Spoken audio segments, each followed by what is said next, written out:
What's up, everybody?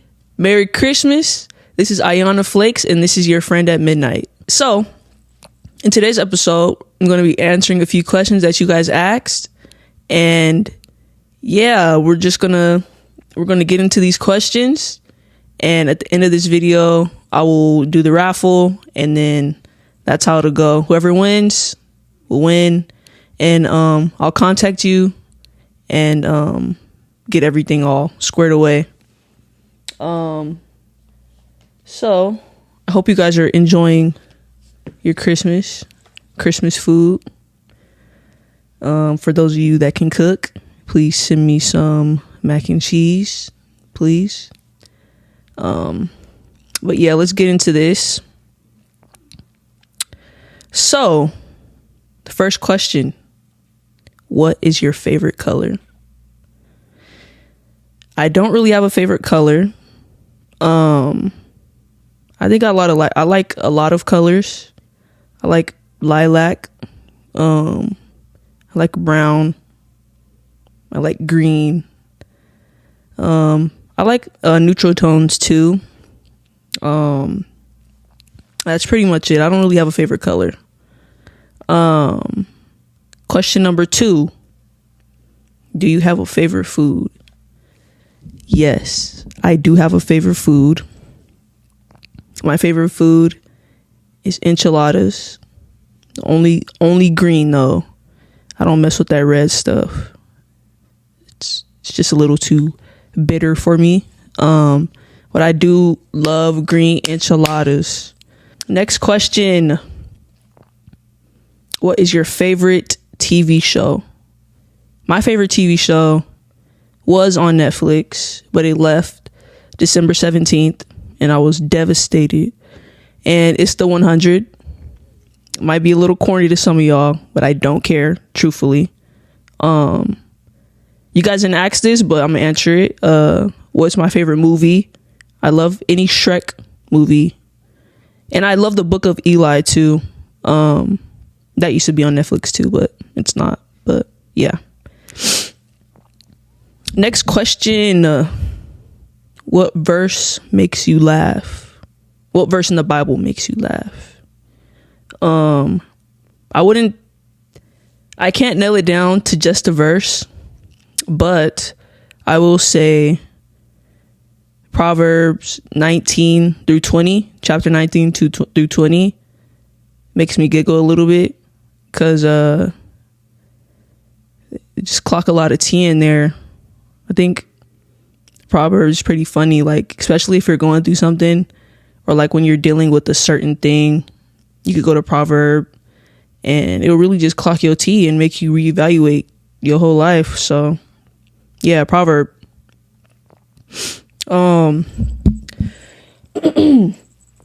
What are 3 things you cannot live without? Number 1, obviously Jesus, but I think that's not a part of the list, but Jesus is at the top. But my top 3 things I can't live without. I love honey buns. It's like my favorite snack. Music and my Birkenstocks. I love my Birks. They ran through though. They got some miles on them, but I love them, y'all. And this is probably the only pair of shoes that I wear. Yeah. Next question. What countries do you wish to visit? I want to go to Israel because that's where my Lord and Savior, Jesus Christ, he walked them streets. I'm trying to walk them streets too.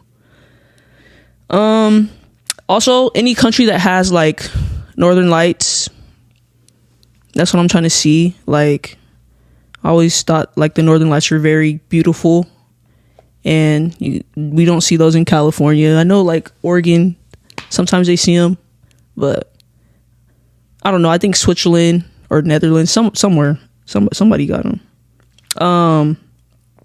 But yeah, those any country that has Northern Lights and Israel, that's where I want to go. Next question. What's your opinion on tattoos? Now, this one's a little controversial. I have a tattoo. But I will say, I know in the Bible, it talks about markings of the dead and stuff like that. But what I got tattooed on my body is not anything that, is not a marking of the dead. Hope y'all can see, but it says faith on my leg. And I got this tattoo. I'll just give you a little backstory. I got this tattoo. I was going through a crazy rough patch in my life. I had just torn my ACL. Well, not just torn, but I was recovering from surgery that I had. And that ACL tear just tore my whole life up. So I got this tattoo to remember, just to remind myself, just walk in faith, have faith. So I think if it's faith-based, something good, I think they're okay. Other people think otherwise, but that's just personal opinion. And your convictions are your convictions, but that's not one of my convictions. So, Question number 9. What's your opinion on brain rot?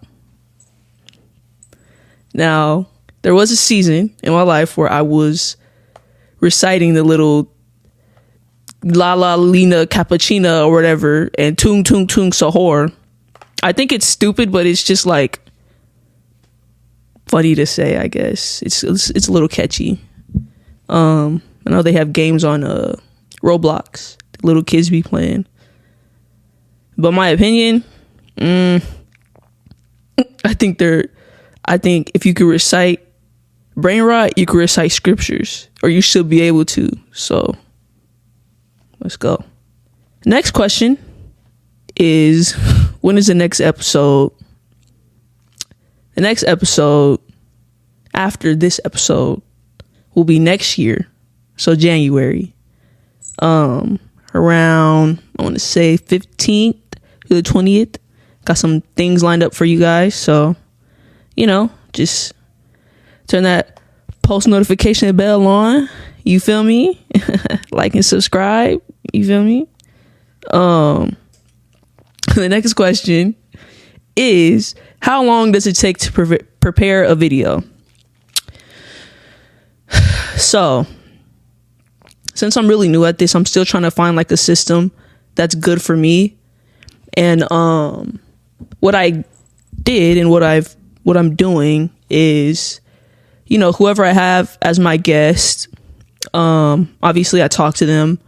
We have a little meeting, a 2-hour meeting before, however long the conversation goes. Talk to them about, what I want to get from this and what they want to get from this, and what we want the audience, which is you guys, to get from this, from our episode. We go over some rules and regulations, and that's pretty much it. And then we just find a day that's best for us to record, and we hit play.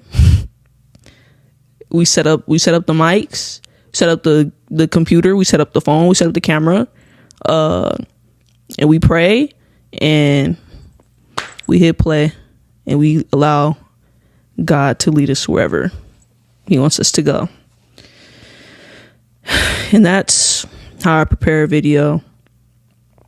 The next question is, how long is the editing process?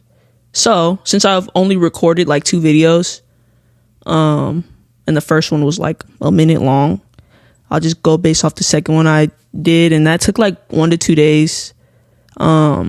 It's not really a lot of editing because it's just us talking, and then obviously you got to edit some stuff out, then you do. But it took like 2 days. So I'd say 2 days. It's not crazy long. Yeah, it's not nothing crazy. The next question says, is there a certain platform you should start on to gain the most followers? Honestly, I really don't know. I'm new to this, so I'm just trying everything. I'm on TikTok, I'm on YouTube, I'm on Instagram. Finna get on Lemonade. I don't know if y'all know what that is, but I keep getting those ads on TikTok.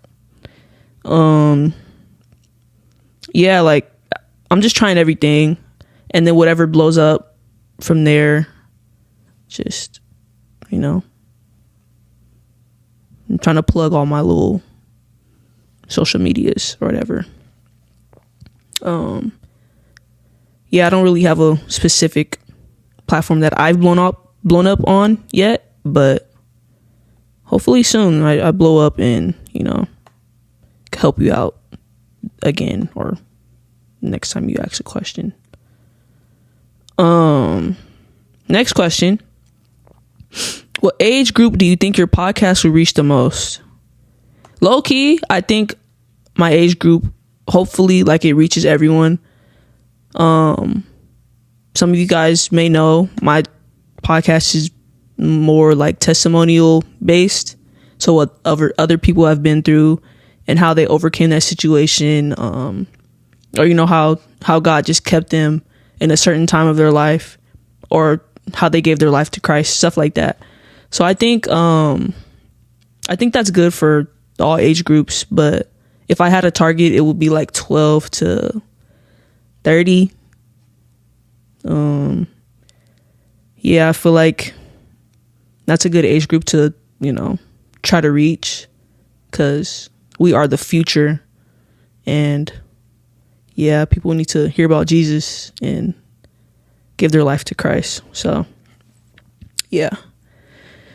And I will say this, I think like that age group is like, I feel like me personally is the most lost. Especially these younger kids, they be out here wilding. So I just want to be like an example, give them an example of what to do and what not to do. And then, however they move on from there, that's how they move on. But I just want to be the best example that I can be for these younger generations, even older people too. So yeah. What are some pros about your podcast that people can look forward to hearing each session? I think some pros that people can look forward to in my podcast is just people that come on, they're just relatable experiences. I'm young, I'm only 23, but like I've been through a few things. I got a little knowledge about a few subjects that you maybe, a few things you may be going through. And like, I just want to be helpful to people. So if like, people going through something, I can help you. And hopefully, my whoever my guests are, they can help you as well. So yeah, I just want people to hear some real stories, some people with real challenges and how they overcame whatever they went through. Next question is, what do you want the main focus of the podcast to be? I want the main focus to be about Jesus Christ, and that, you can love Jesus and still have fun. And, I'm not talking about no crazy fun, like, partying and stuff like that, drinking and smoking, but you could be a Christian, you could be a young Christian, and you could still, be cool. Like, it's cool. It's okay to be a Christian and have fun. What's the end goal for my podcast? My end goal for my podcast, and I'll just add the audience, the viewers, is that you hear, "Well done, my good and faithful servant." I don't want anyone who watches my podcast to go to hell ultimately. I want this to be a place where you could come, and you could just experience Jesus and grow and, die to yourself, die to your flesh, and boss up in the Lord. Yeah. Next question is, how do you plan to get others on the show and tell their testimony? I think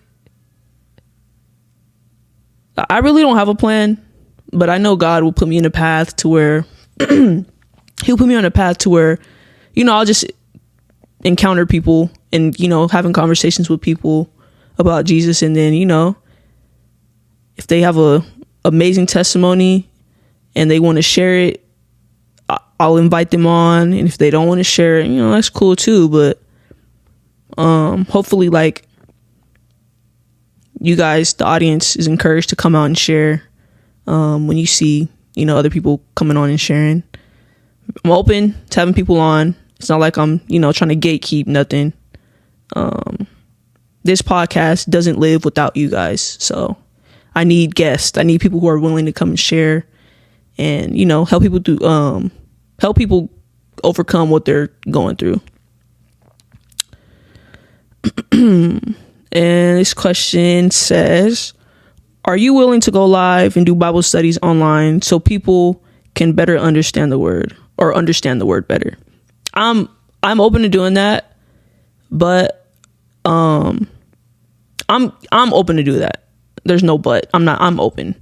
I do want to grow a little more in my walk with God before I start, trying to,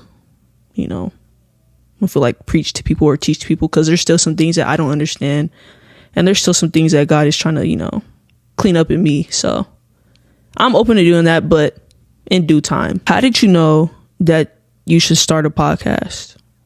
So this is a kind of a lengthy story, but I'm gonna try to keep it short. So in my my intro video that I posted, like my initial, invitation for you guys to come watch, I kind of shared why I started or why I wanted to start.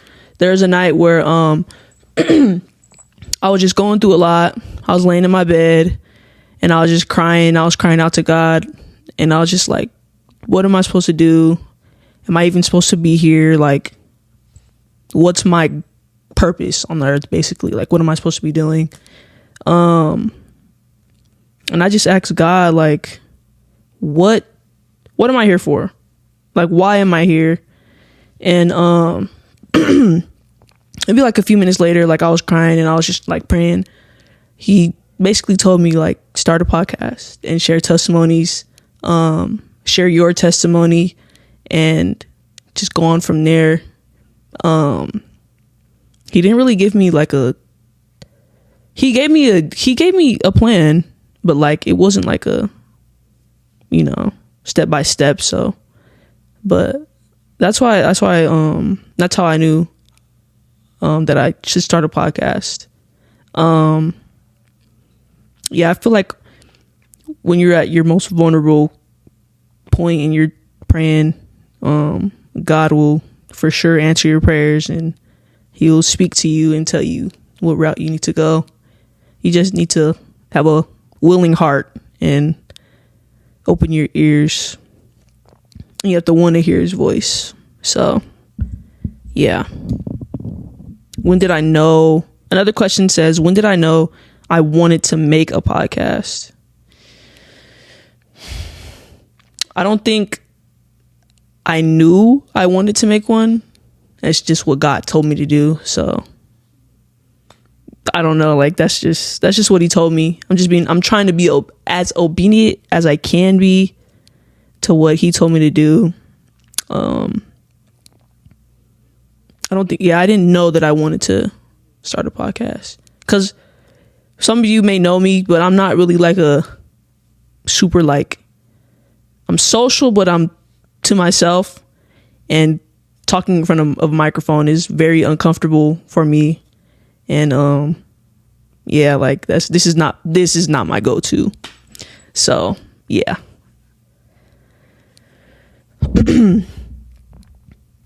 Next question is, what inspired me to start a podcast? God. Come on. Okay. This question asks, where did you get the name Friend at Midnight? So that just goes deeper into the story. It was literally at midnight when I was crying out to God. It was like 12 o'clock on the dot, like midnight. And the week before, I'm a Sunday school teacher at my church. I teach little kids. The week before, I taught about the parable. Let me see. Let me just go to the Bible, y'all, because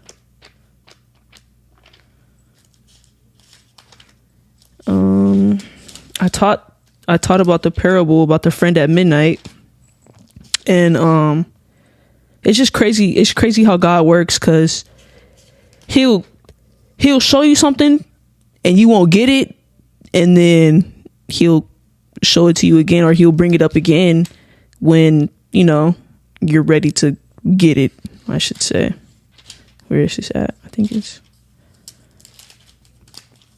but yeah, I was teaching about this parable, and it's basically about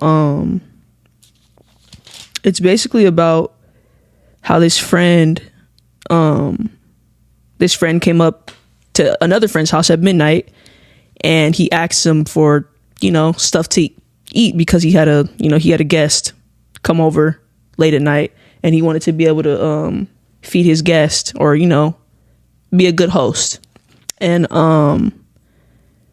the friend that he went to, he was like, no, like, we're sleeping, go away, come back later, whatever. And that friend felt like a conviction come over him, and a guilt, and he was like, never mind, like, come back, I'll give you what you need. What do you need? Like, what do you need? I'll help you, basically. And in the Bible, it said, because of the audacity that the friend had coming to knock at somebody's door at midnight, 12 o'clock, he was helped. So basically, like, that's how I got that name. I went to God at a late hour in the night, and he gave me what I needed. Basically, he showed me what way to walk. So that's how I got that name, Friend at Midnight. And yeah, hopefully, I can be your friend at midnight, and give you guys some friendship that you need at midnight, because a lot of crazy things go down at midnight, and I used to be a part of those crazy activities. So I think it's good to have a person you can watch or go to when you feel like doing something crazy, when you feel like, I think a party might be better than reading my Bible. I think a party might be better than praying or whatever. So that's how I came up with that name. I didn't come up with the name. God gave me the name as I was sitting there crying in my bed. So yeah, Friend at Midnight. That's how I came up with that name. This next question says, when did God give you the okay to start your podcast? It wasn't really an okay. And I say that because I was basically forced into starting. So I was working, I was working with the kids, maybe like a few months ago. Yeah, it's happened all a few months ago, guys. I was working with kids, September. Oh my gosh. Happened in September. I was working with children, and everything's going good. I'm there for about a month, and then boom, I get fired. And I'm like, okay, well, what do I do now? But, me getting fired was obviously, in the moment, I was upset, but I knew I was upset, but I wasn't worried, if that makes sense. Like, I wasn't like unsure. Like, I knew God was gonna, provide a way for me to, make money and get a new job, and he just was gonna lead me down the right path, way that I should go. But yeah, so I was upset, and I was offended that I was fired wrongly, and it was a blessing, but it kind of felt like a curse, but me having that free time for, I want to say, having that free time for I want to say 2.5 months allowed me to start my podcast, come up with my first episode, and, get that first episode out. So it was a blessing and a curse at the same time.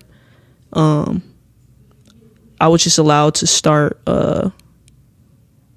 like recording, and it gave me more free time. So me getting fired was God, because I knew the way, like, I didn't have a lot of time after work. So I knew I wouldn't have been able to start anything without getting fired from my job. It sounds crazy, but it was really a blessing in disguise. I have a new job now. So God, you know, he put something back in place for me. But I just had to, he wanted me to get this started. So yeah. Is this my passion? Yes, this is my passion. It has to be. I have to love this. I have to, you know, steward this correctly in order to please God. So this is my passion. I do have other passions in life. I love music. And I love people too. So yeah, I mean, this is a passion of mine. It's a passion. It's a newly found passion, I should say that. All right. So this question asked, what was your awakening moment or come to Christ moment? I would say that moment for me was, like I said, like before, you know, when I was crying in my bed that one night when I asked God what was my purpose on this earth. That was like my awakening moment, or that was like the beginning, I should say, because there's so many things that happened after that just added more fuel to the fire. Like, okay, like, it's time to get right. But I would say that was like my eyes really opened that night, because the way things fell in line for me to start, and the way God ordered things in my life for them, you know, for me to start this podcast. I knew it was God. So yeah. What was your first encounter with Christ like? So, y'all, I got saved at a young age. I got saved at a really, really young age. I was like, Dad, how old was I, Dad? He said he don't remember. Okay. I was like 8, I think, maybe younger, 8 or 9, one of those ages. I got saved at like 8 or 9, and I got baptized younger than that, maybe like 6, 5. So I always knew like that God was like the way, but you know, when you grow up, you want to try stuff, and you think you know what you're doing, but you don't know what you're doing. But my first encounter with Christ was really young. Yeah. Next question was, when did you get baptized? But I answered that. I got baptized at like 6 or 7 or 5, somewhere in that age. My mom probably knows, but yeah, like 5, 6, 7, 8, 6, 7. 6, 7. All right. How did Jesus change your life and lead you to walk with love and faith? Jesus changed my life in a crazy way, y'all. I was an athlete before, you know, all of this. I played basketball, and he snatched it away from me because I idolized basketball, and yeah, like he had to show me like, this is not healthy for you. The way you look at basketball is not healthy. So he took it, and he allowed me to learn that eventually down the road. Because sometimes, you know, when something gets taken away, you don't understand, and you're upset and you're mad. But later down the road, he allowed me to understand why that happened. So yeah, he changed my life in a crazy way. Next question. What would you say was one of the biggest miracles that God answered in my life? Crazy. This is so crazy, y'all. So one Sunday, I don't remember what I quite prayed at church. I just knew that somebody was going to be ordained at this service, and I just knew someone was going to be ordained and that it was going to be a good service, because when someone is ordained to do something, that they finna do damage in the kingdom of God. They finna do some heavy lifting, heavy work. So I don't remember what I really prayed that morning, but during this time, I just had surgery. I had just came off of crutches. I was in physical therapy for like maybe a week or two. They had just took my stitches out, so I wasn't doing no crazy stuff. And during the this altar, they ordained the pastor, or they ordained him, and they're having an altar call. I go up for the altar call, and the guy basically asks, like, who wants to be healed? So I walked up there. It took some time for me to walk up there, but eventually I walked up there and I was like, I want to be healed. He was like, what's wrong with you? I said, tore my ACL, just had surgery. Gave him the whole rundown. And he asked me, he was like, you love God? I said, yes. He said, you love basketball? I was like, yes. And then he said, do you love God more? And I said, yes. And then he was like, okay. And he prayed over me, touched my knee, and then he was like, do something you couldn't do. So I was like kind of skeptical, because I'm like, I've never encountered something like that before. So I'm like, okay, so let me try to do something crazy. Mind you, I was in physical therapy for like 2 weeks. I just got my stitches out. I jumped like as high as I could. I went into a deep squat, and I just I gave it my all. And when I did it and I realized how high I came up off the floor, I was like, oh my goodness. And then I just started sprinting around the church, sprinting around the church. I did about 50 laps around that church, y'all. And from then on, I haven't had any issues. Didn't go back to physical therapy. I still play basketball here and there, but I was healed. That was a miracle. And God answered that miracle. And that was crazy experience. Crazy experience. And I'm grateful that I was able to, have that encounter with that man and with God at the same time. What has God healed in you that others don't see? I would say I used to be really angry. And my outlet was like basketball. So I know that's another reason why, like, basketball was my outlet from my anger. So that's why I put it above God. Like, that's why I put that on a pedestal, because that was a way for me to just release all the anger that I had. And it became an unhealthy relationship. And like he healed the anger that I had. I was mad at a lot of things. So I was angry, y'all. Some of y'all might be angry too. So you might want to go talk to God about that. I'll be praying for you. If you need prayer, let me know. I'll be praying for you, but you should go to God. Let him handle it, because he can. This next question says, what season most shaped your relationship with God? I would say this one.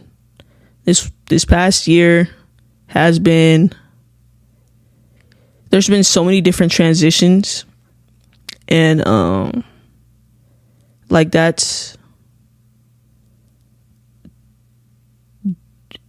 it was really eye-opening to see, like, the way I used to respond to things that would happen to me like in the beginning of the year, and then how I respond to things now. Obviously, you know, I'm not perfect. I'm still human. I'm still a Herman, y'all. So I'm still a Herman. So like, I slip up sometimes. I be mad. Yeah, I be mad, and I don't care about it. But like my response to things are very different to how I would respond to something 6 months ago. So just to see like how God has changed my mindset on a lot of things, and how like, you know, how good he is and how he will change your heart. That's this season. This season shaped my life, or shaped my relationship with God the most. All right. This next question. Y'all ready? What are some of the struggles that the Lord saved you from? Y'all, I used to smoke weed, okay? And I was good at keeping it a secret. But I used to smoke weed, and that's just what it was. Like, that's just what it was. So he saved me from that. I asked him to take it.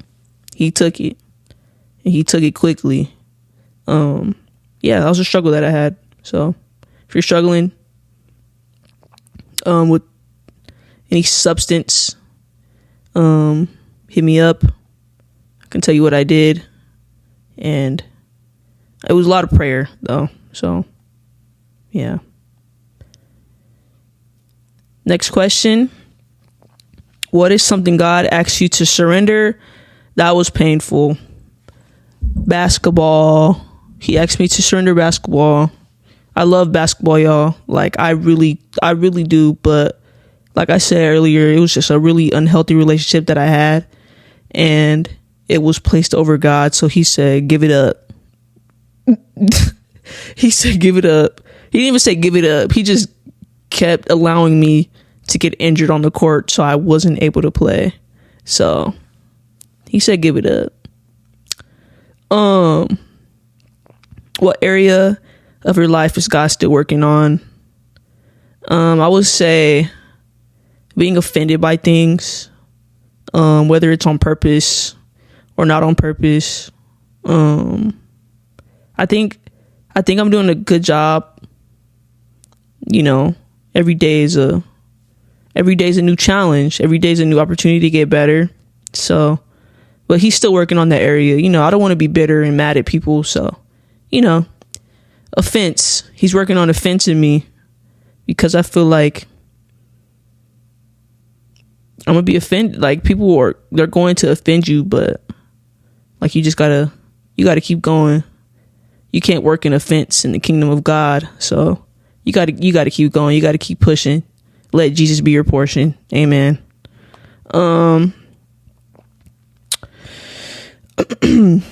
What is one thing that surprised you this year? One thing that surprised me this year. Dang. Let me think. One thing that surprised me this year.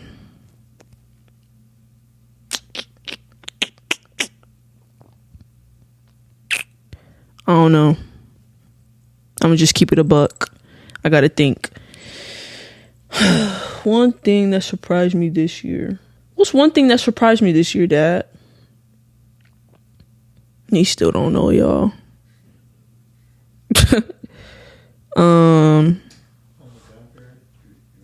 Oh my gosh, she's such a help. Oh my gosh, give her a round of applause. All right, y'all. So my brother, he's having a baby. He's having a baby girl. He's having a baby girl. And at my birthday dinner, he gave me a present. And he was like, open this up. And I opened it up. And it was a card. It was like some other stuff. And he was like, open the card. And he was like, the card was like, basically, will you be my godmom? Or will you be my godmom? And yeah, so I'm going to be a godmom, y'all. I'm going to be an auntie and a godmom. I'm gonna be a TT and a godmom. So I'm so excited, and I love my brother and my dear sister-in-law. I love her so much, y'all. Just pray for them. pray for the baby, you know. And yeah, that was the thing that truly did surprise me, because I thought he already had somebody lined up. And yeah, like, so that really did surprise me. Thank you, Dad. I appreciate you. How have you seen God's character this year? So the way I've seen his character this year, he don't lie. And I know that probably sounds super cliche, but like, when he says that he will make a way for you, you know, to do something, and that he knows the plans that he has for us, he really truly does mean that. Like, I'll just give an example of what happened, you know, when I was starting this podcast up.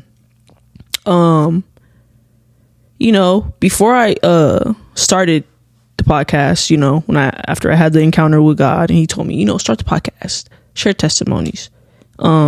Before, you know, after, you know, during that period of time in between, I didn't have a job. I was broke, and I didn't have a job, y'all. I was poor, homeless, not homeless, but you know, I didn't have no money. But I wrote down on my whiteboard everything that I needed, down to the T.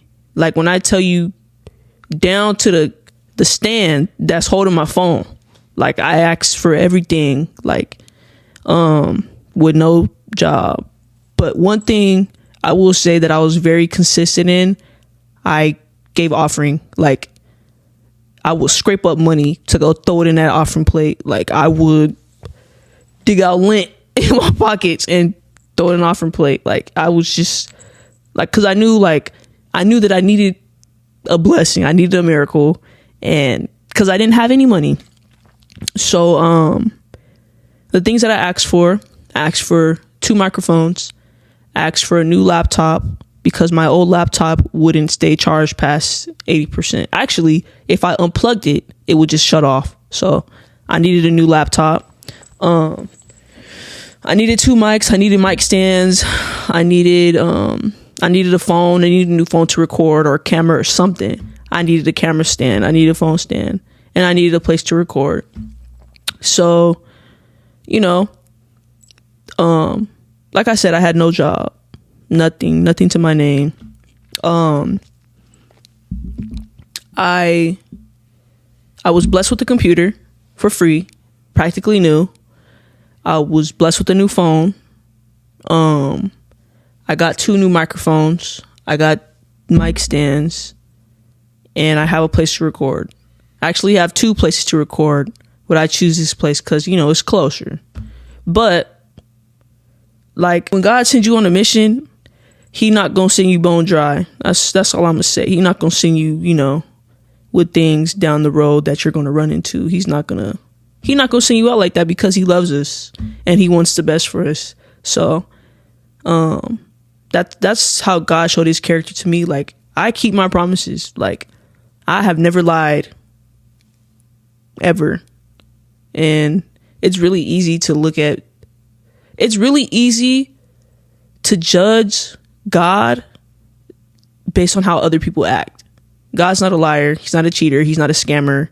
Like, he's not going to do you dirty. So yeah, that's one way I seen his character, just that he don't lie, and he cares about his children. What theme or overall message do you think God had for you this past year? I think the theme and message that he had for me was basically, you know, I talked about the parable about the friend at midnight. You seek, you shall, you know, let me not lead y'all astray, because I was going to say something crazy. So Luke 11 verse 9 says, "So I say to you, ask and it will be given to you. Seek and you will find. Knock and it will be open to you." That's the theme. That was the theme this year. I asked God for a lot of things this year. And even like years before that, I asked him for a lot of things, and guess what? I got it. So, and I'm not saying that like, you know, like I'm using God, but these are just things that I needed to, you know, get started and to figure out who I am. And so I would say that was the theme. If you ask me, it's either a yes or a no. Like, so that was the theme. Seek and you will find. Knock and it will be open to you. Period. That's all I got to say about that one. This question asks, what was the most traumatic moment as a child? It's kind of funny, but not really. The most traumatic moment that happened to me, I have a few. Maybe I'll just say all three. So the first one, when I was really young, my cousin had made a slide out of the closet doors, and everybody went down perfectly fine. And then when it was my turn to get on, it just went to malfunction, and I bust my mouth all up, and I'm bleeding, and you know, that was probably like one of the first memories I had, me sliding down that closet door and busting my mouth open. The next one was, I was a little older. I was in middle school. Like, I was in 8th grade. I was riding my bike to school, and the guy, he didn't see me crossing the street, and he hit me off my bike. Like, hello? It didn't hurt. Well, it did hurt, but like, it was okay. Like, I was young. I got up. He was like, you good? I was like, yeah, I'm good. I just want to go to school. So, yeah. I know I said 3, but I'm not going to share the third one. This question asked, how do you deal with being lonely when God is separating you from friends? I dealt with this like around the time that I tore my ACL. You know, I fell out with a lot of people around that time. We just weren't, we weren't seeing eye to eye about a few things. And I, some of my closest friends, like, I was so heartbroken and distraught that whole, I want to say the rest of the year, because, I've known these people since freshman year. And they're like, sisters to me. They're family. But I would say one way I dealt with the loneliness that I felt,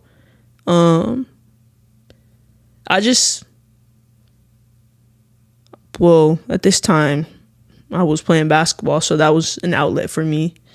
And, kind of, I wasn't really playing basketball. I had tore my ACL a little bit after that, but I was playing basketball for a little bit, so that was an outlet for a period of time. But one main thing that I had was my family. They just encouraged me throughout the whole process. They just gave me their insight on things, and they just allowed me to cry, talk, laugh. They allowed me to just go through it. So I say, like, how I dealt with it was just being around family, praying, asking God to just help me, because I was hurt. I was broke up, y'all. Auntie was broke up. But, I'm good now, Also, I think it was a little harder for me because, like I said, I put basketball over God, and I also put friendships over, I put my friendships over God too. So, like, it just, God was trying to clean my heart up, by allowing me to go through these things, and just to learn how to just depend on Him solely. And yeah, that's how I dealt with being lonely when God was separating me from my friends. How do you recover when you feel like you let God down? Well, first thing I do is cry, because obviously I feel sad. because I knew like I missed the mark. And sometimes missing the mark is permanent, but sometimes you can know. You can know, bro. Speak English. Come on. Sometimes like sometimes you can retry. You get a redo. So yeah, obviously I my heart hurts. But the way I recover, I read the word and I just pray. Ask him to forgive me because I know he will. But yeah, I just allow when I let him down to, fuel me to be better next time. Fuel me to, hear his voice better next time.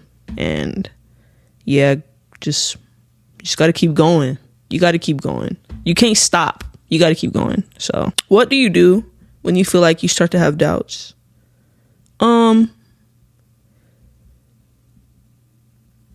What I do, I just turn on worship music. I sit there. I sing. If I can't sing, I just sit there and I just listen and just allow the music to minister to me. I try to, listen to like a sermon or something uplifting, because, doubts are not from God. Doubt is not from God. So I try to just pour into my spirit things that are good and just, take a second to recalibrate and move on from there. This question asked, how can you strengthen your prayer life? You strengthen your prayer life by praying. It's really that simple. And sometimes, like, a lot of times I pray in my head, and, it doesn't always have to be verbalized. Because even, people in the Bible, Hannah, there's a part of her prayer a part of her worship and her prayer where it was silent and she was just mouthing what she was feeling in her heart, in her soul. So I think that's okay too. You don't always have to verbally say something. But yeah, just praying. Praying when you walking, praying when you working, praying when you in the car, praying when you washing clothes, praying when you in the shower. Just pray. And also set aside time to pray in the morning, fresh off the wake up, breath still stink. Yeah, that's when I pray. At night, yeah, just set time aside, and that's how you strengthen it. There's probably some other things that I'm missing, but that's what I do. So I don't know what to tell you. Okay. What advice do you have for fasting and praying? Yo, I'm not gonna lie, I suck at fasting. I really truly do. And I know that I need to fast more. I didn't fast as much as I should have this year, but I know that I need to. I don't know if this counts, but sometimes I would fast unintentionally. But I think really just pouring into yourself things that are of God, holy things. And sometimes a fast is not always like, oh, I'm not going to eat. Sometimes a fast looks like I'm going to watch how I speak. I'm going to watch what I watch.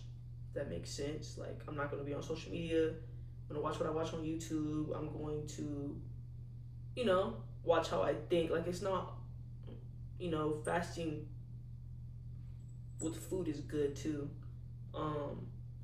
But I think there's all types of different fasts. But the one that I struggle with is food, because I like to eat. So, yeah, just really feed your spirit a whole bunch, a whole lot. Feed your spirit. This question asked, What would you say to a friend noticing you growing distant as you grow closer to God? Um, I would say I would say to this friend like God is working on me so I could be a better friend to you and so I could be a better person overall and so I can just please God because I I want to please God at the end of the day. Our sole purpose on this earth is to serve Him and to bring glory to His name.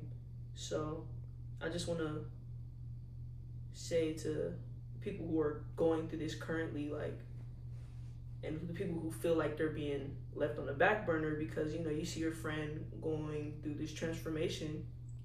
Um, just allow them to give them.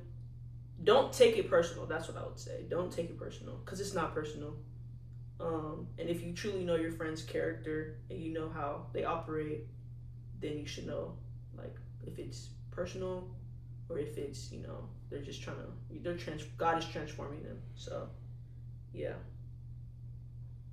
This last question says, what would you do if you're feeling bad vibes from a church? Honestly, have you been through that? Bad vibes at a church? Y'all, my dad said, "Phew." Yeah. So I don't know if I've ever felt that. Let me think. Like I've felt bad vibes from people on the pulpit, but not necessarily at church. But I don't know. I don't know I think you should pray about it. Obviously, pray about it first. Because you don't want to be in a place where the vibes is off, and yeah, get in the word too. Get in your word because you can always combat things with this sword right here. This is a sword, and if you get in here, you'll know whether or not the vibes in the churches is like cool or not. All right. This question says, what is your opinion on secular music and do you think it affects Christians? Totally and completely yes. My total and complete yes. And I'll tell you why I think it affects Christians. Okay. So, Lucifer, Satan, he was a walking instrument, basically. Like every breath was music. Every breath was music. And the way I interpret what happened in heaven, he was cast down because there's a sense of pride that came over him and he wanted to be where God was at. And basically the sound of his music changed. The sound of his breath changed. And, when God cast Satan down to earth, he gave him full reign over earth. Obviously, God is still in ultimate, complete control. But, he said, you dwell here. This is where you at. The reason I think secular music is bad is because it's influenced by Satan. It doesn't glorify God. It doesn't feed your spirit. It doesn't glorify God. I don't know how many times I have to say that. And that was actually one of the biggest convictions that I had.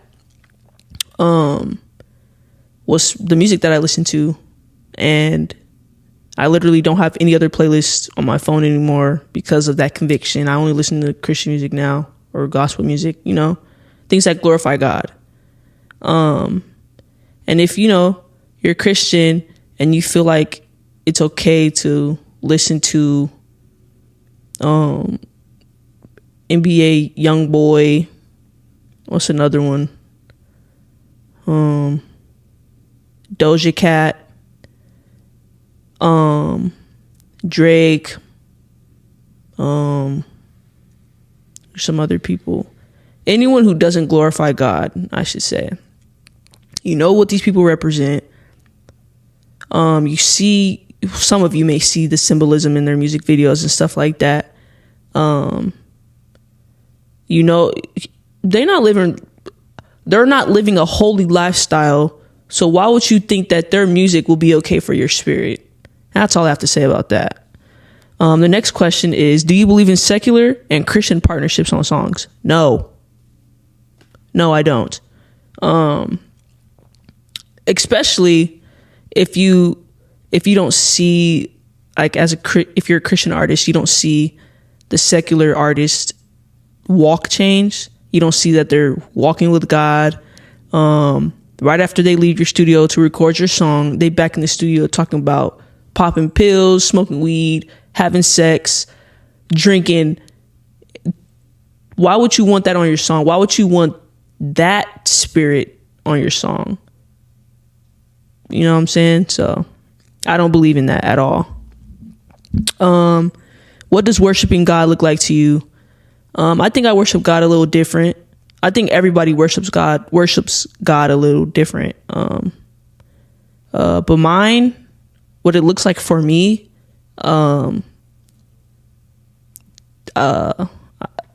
I play the guitar at church, so that's a form of worship for me. I sing. I give to the needy. I feel like I'm a very giving person. Man, one time, I was so hungry. I had just left my grandma's house. She got me some food. I just left. I was finna go home. I was like, I'm finna tear this food up. I'm hungry. I see this homeless man, and God's like, give it to him. He said, give him the food. And I was like, okay, like, I'll do it. And I gave him the food. And then when I got home, there was food at home waiting for me. So I was just so grateful. But yeah, I feel like, giving to people who don't have is a form of worship. And yeah. Which Bible character do you relate to the most? I would say the one I relate to the most is a woman with the issue of blood.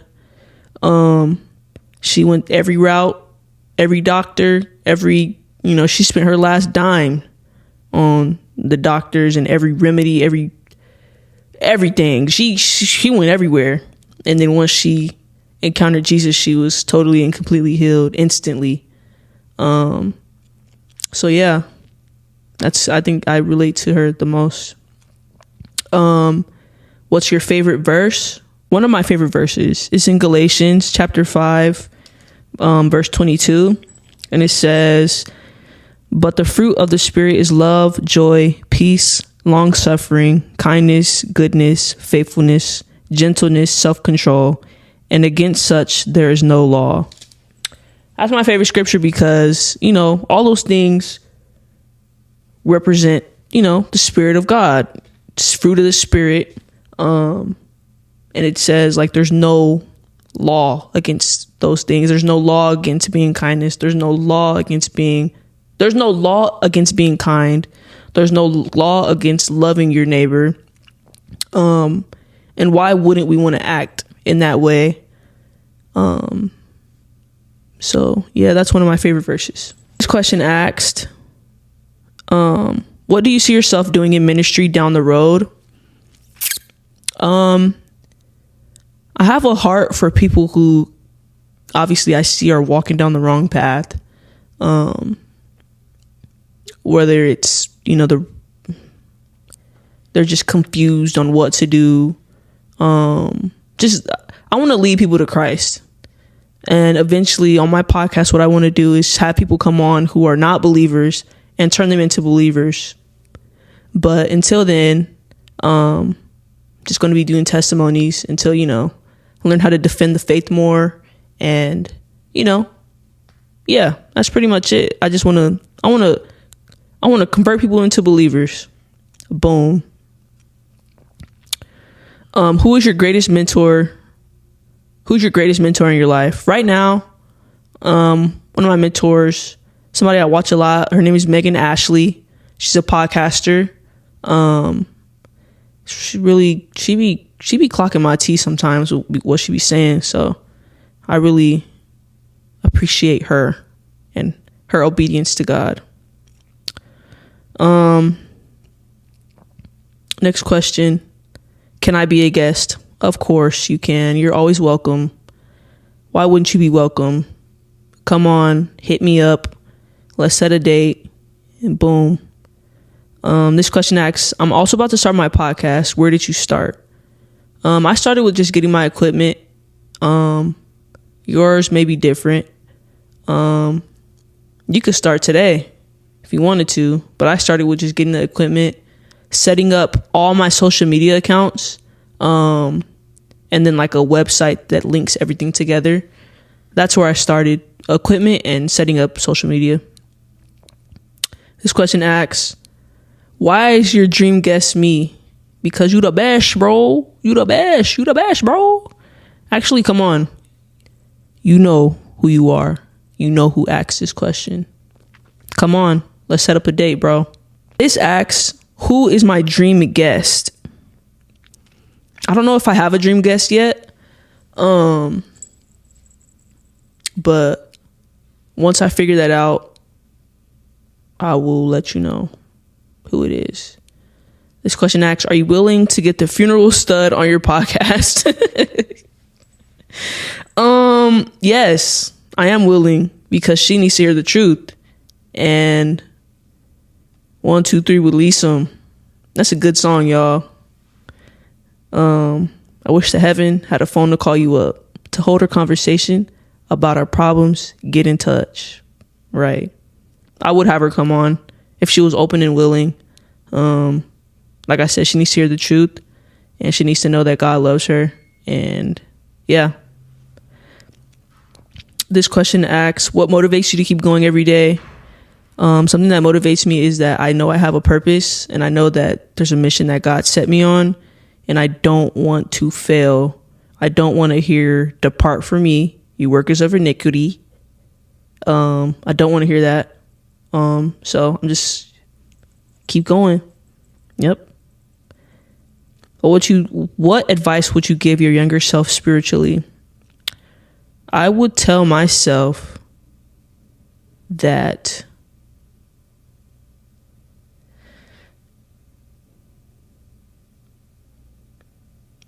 what would I tell myself? I would tell myself just to worship God, follow God. And that probably sounds super cliche, but that's as simple as I could put it. I feel like I'm a simple person, so I don't need to give myself an elaborate answer. So what's one thing you would tell your listeners?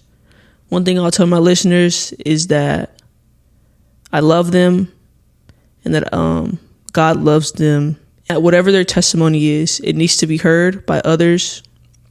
It needs to be shared, because you never know what testimony or what words might free somebody from the bondage and the chains that they're in. So open your mouth and speak. Tell people what you've been through. Tell people how you overcame, because it's very important.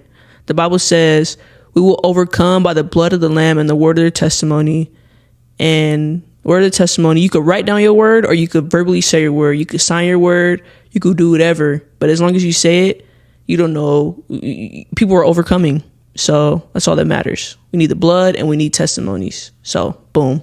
And that is the end of the Q&A with me, with your friend at midnight. I hope you guys really enjoyed it. Now it's time for the really exciting part, the raffle. So what we're going to do is I'm going to open up this app, and I'm going to, it's not a wheel, but it's going to say start raffle, just so y'all don't think I'm rigging nothing. I'm going to show the screen. Hopefully you guys can see. If you can't, boo-hoo. On your mark, get set, go. Ooh, okay. So the winners of the giveaway, says it right here. I'll also post a screenshot of this too.